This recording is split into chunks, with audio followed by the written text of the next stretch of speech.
So the Michigan police, they fatally shoot somebody, um, but he's unarmed. But see, that wasn't the narrative at first. They lied and had to tell the truth. Put it up full mass. I'm going to give you the details. A Michigan police officer fatally shot a man. They claim that the person was armed. So there's this justification. And it took them a week to admit that was actually untrue. Here are the details. The Washtenaw County Sheriff's Office says on Tuesday, January 6th, deputies attempted to make a traffic stop. This was on a vehicle that had no lights and no license plate, according to the report.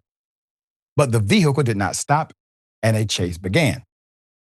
The sheriff's office says radio traffic indicated that on scene the suspect had a gun, which led to a deputy-involved shooting. Even Michigan State Police told the local media the man in the car fired at deputies, resulting in the deputies firing back and killing him. Note the use of passive voice in the original press release. So you have 2:07 a.m.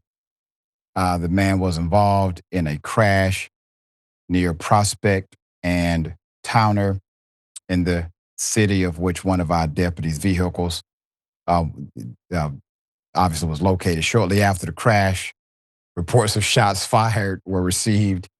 Metro Dispatch was advised, et cetera, et cetera. So the sheriff's office claims it took a week to investigate whether the man had shot a gun or not. It took a week, Sheriff, to investigate if somebody had shot a gun at one of your deputies. You can just ask the deputy, hey, deputy, did he shoot a gun at you?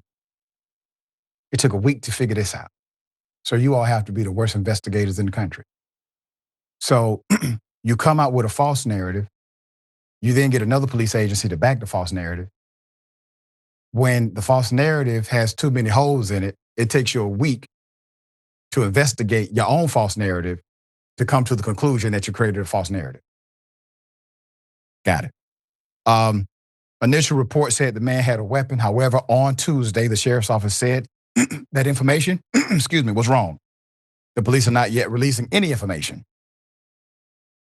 They have yet to release the name of the driver or explain why they had claimed the driver had shot at them prior to being shot. Instead, the sheriff, Commander Eugene Rush, told local media that Michigan State Police will, quote, soon schedule a news conference to reveal its findings, but neither the sheriff's office nor the state police has announced a date and time for the news conference.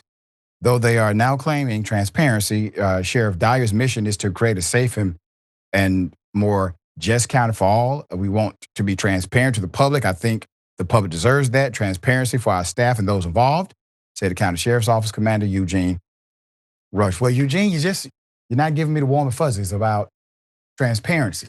If you covered up your own statement and the shooting just last week. All right, so Senator, thoughts here.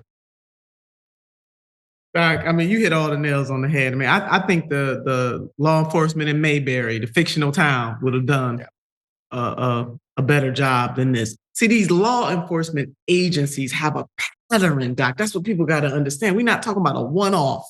But all the stories we've done today, every story that we usually do with topics such as this show a pattern within the system of law enforcement itself. So if it is not clear, it should be painfully clear now that we have a systemic problem in the United States of America that must be corrected. So they do these kinds of things because heretofore they've been accustomed to getting away with it. There you go. That's the part. It's because they have been allowed to do so.